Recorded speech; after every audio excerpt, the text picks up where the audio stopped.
In brightest day, in blackest night, no evil shall escape my sight. Let those who worship evil's might beware my power, Green Lantern's light.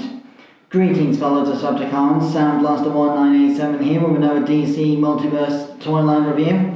Today, my first review from a Mattel line, the DC Universe Classics Green Lantern Hal Jordan.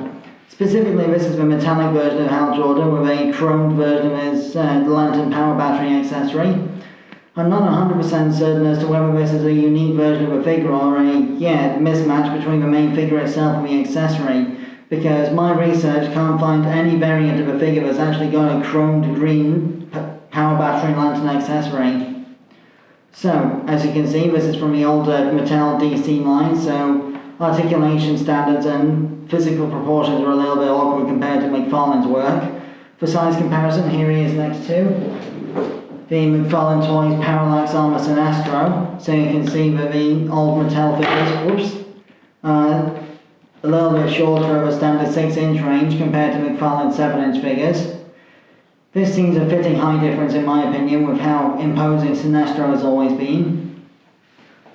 And for more size comparisons, here he is with the Star Wars The Black Series, Revenge of the Sith, Emperor Palpatine. So you can see he's a little bit taller than the average 6-incher, but not quite as tall as McFarlane's figures. And Studio Series 86 Constructicon Scrapper from the Transformers line. So you can see these a little bit taller than the average Voyager class figure from more recent lines. So, articulation-wise, Hal Jordan here has got a ball-jointed head with slightly limited range of motion due to the chin getting in the way of the neck socket. Then you've got universal shoulders, like so, a little bit stiff on my copy. You also got a bicep swivel, which makes a horrific noise on my copy, but it sounds a little bit like polystyrene, but not quite. You've got 90-degree elbows, just barely. You've got a wrist swivel, but no universal wrist motion. Some of the hands on DC Multiverse figures and such were designed to be able to swap out, but this one doesn't have that capability. Full waist swivel. An arm crunch that seems to go more backwards than forwards, which should be the other way around in my opinion. Forward and back legs, that have got basically the realistically humanoid limit of movement, as well as an outward hinge,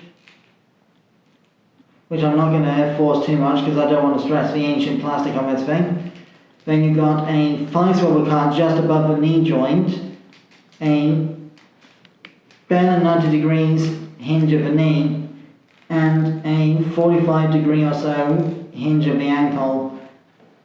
No tilt and no toe hinge or anything like that, and there are no blast effect parts that are compatible with the lantern accessory either, but you can have Hal Jordan holding the lantern in such a way that the ring that is sculpted onto the other hand can be held to the lantern and basically recharged like so. That more or less concludes my review of the Mattel DC Universe Classics Hal Jordan Green Lantern figure. This is one of multiple variants of Hal Jordan where the proportions of green and black on the suit have been altered in several configurations for varying art styles of their comic depiction over the years.